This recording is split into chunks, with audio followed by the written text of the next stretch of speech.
সুপ্রিয় দর্শকবৃন্দু, আজকে আপনাদের সাথে শেয়ার করব সনাতন ধর্মাবলম্বীদের তীর্থস্থান খ্যাত আদিনাথ মন্দির, যেটা কক্সবাজারের মহেশখালী দ্বীপে অবস্থিত।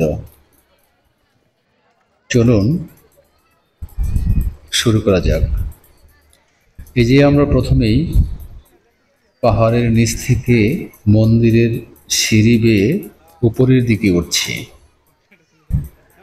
এখানে হিন্দু, মুসলমান, বৌদ্ধ, খ্রিস্টান সকল প্রকার ধর্মের মানুষই এই মন্দিরটি দেখার জন্য আসেন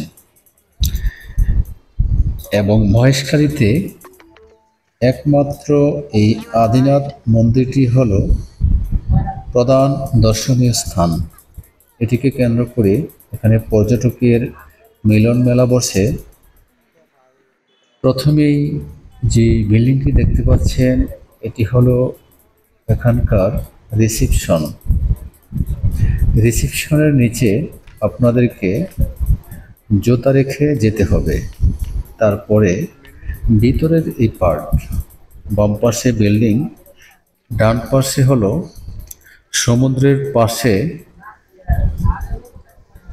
প্যারাবনের যে মাঠ। এটা আমার ডান পাশে আমি দেখাতে পারছি না, আমি এখন মন্দিরের যে সোজা রাস্তা সেটি আপনাদেরকে দেখাচ্ছি। আমি কিছুক্ষণ পর আপনাকে এই ডান পাশের যে অংশটুকু সেটি দেখাবো। এটা হলো মন্দিরের দ্বিতীয় গেট। দ্বিতীয় গেটটিও চমৎকার। এখানে যাওয়ার পরে এই যে দেখতে পাচ্ছেন বাম পাশে, এখানে যারা পূজা করার হিন্দু ধর্মাবলম্বীরা তারা পূজা করে, এবং এটা হলো মেইন যে মন্দির, সেই মন্দিরের উপরের অংশ সামিয়ানা।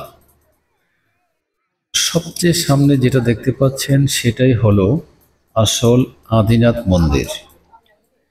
এই মন্দিরটি দেখার জন্য পৃথিবীর বিভিন্ন প্রান্ত থেকে সনাতন ধর্মের মানুষ আসে। এই যে আমার ডান পাশের সেই অংশটুকু দেখুন, দূরে দেখা যায়